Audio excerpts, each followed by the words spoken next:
determination of cash flows for investment decision. And we have said capital project cash flows are classified into 3 categories. And the first category is the total initial cost. Yes. 2 is the total terminal cash flow, TCN. Yeah. And 3 is the annual operating cash flow. Yes. So when we are looking at the total initial cost, it is the cost of the asset plus any other incidental costs relating to acquisition of the asset that are incurred before it is ready for use, like installation cost, transportation, modification cost, freight charges, import, and any additional investment in working capital, like changes in inventories, changes in debtors, and also changes in creditors. Yes. So this is now explaining the initial cost. We have the purchase price, we have installation cost, we have transportation cost, we have import duty, then we have any additional investment cost in terms of working capital. Once you invest in that project, how is the working capital changing? How are the debtors changing? How are the inventories changing? So in terms of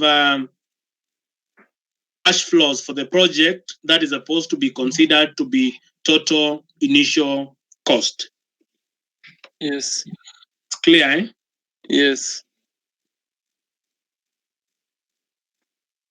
But in what we covered last week on that is different. That is different. It is different with financial reporting. Yeah. You see, financial reporting is interested on historical cost. Yeah. And the historical cost will stop here. This is where historical cost will stop. Yeah. Like, clear, eh? Yes. So if we want to know the historical cost of the asset, it will stop at this point. Yeah. This is historical cost of this asset. But what we are looking at in finance is the initial cash flow. Yeah. Yeah. Which is different from historical cost. But the basis is the same.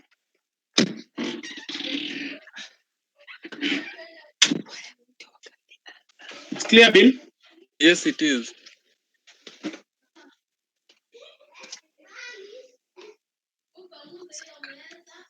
Then here it is trying to explain how the additional investment in working capital is supposed to be treated. So if it is happening at the beginning of the asset, the net increase in working capital is treated as initial cost. Then if it happens at the end, yeah, just like we have maybe the way we treat the terminal benefit that happens, like the salvage that you will have at the end of the useful life of the project, yeah, then it's supposed to be treated as an additional terminal inflow.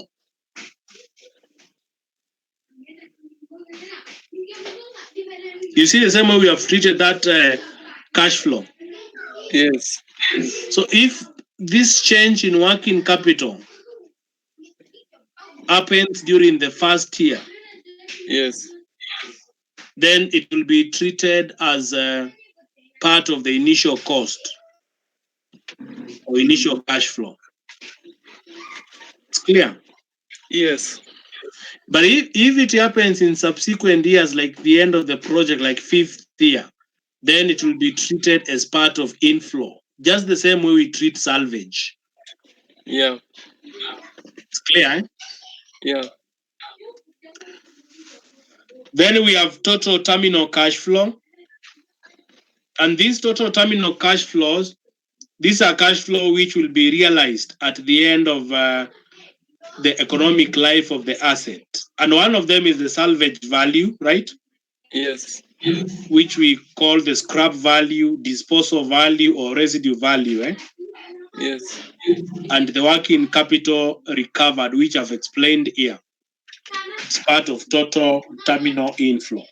But if it is done in year one, it becomes part of the initial out cash flow.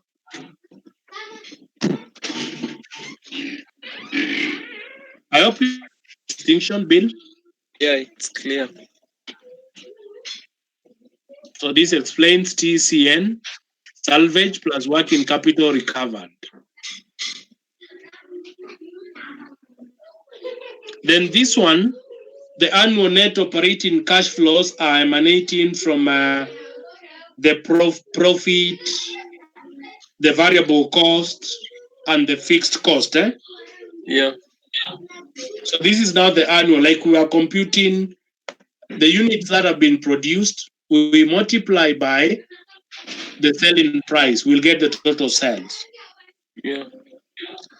Then from there, like here you can see total revenue equals to the unit selling price times the quantity. And the variable cost will be the variable cost per unit times the quantity being manufactured. Yeah. Then the fixed cost remains the same. Yes. You can see now this is what we are discussing. The annual sales, annual variable cost, you get annual contribution, less annual operating cost, including depreciation, then you less depreciation. So now this you don't need to ask because costs are excluding. Yeah. You compute tax, then from there you get the computations that you want. It's the same table we have prepared. Yeah.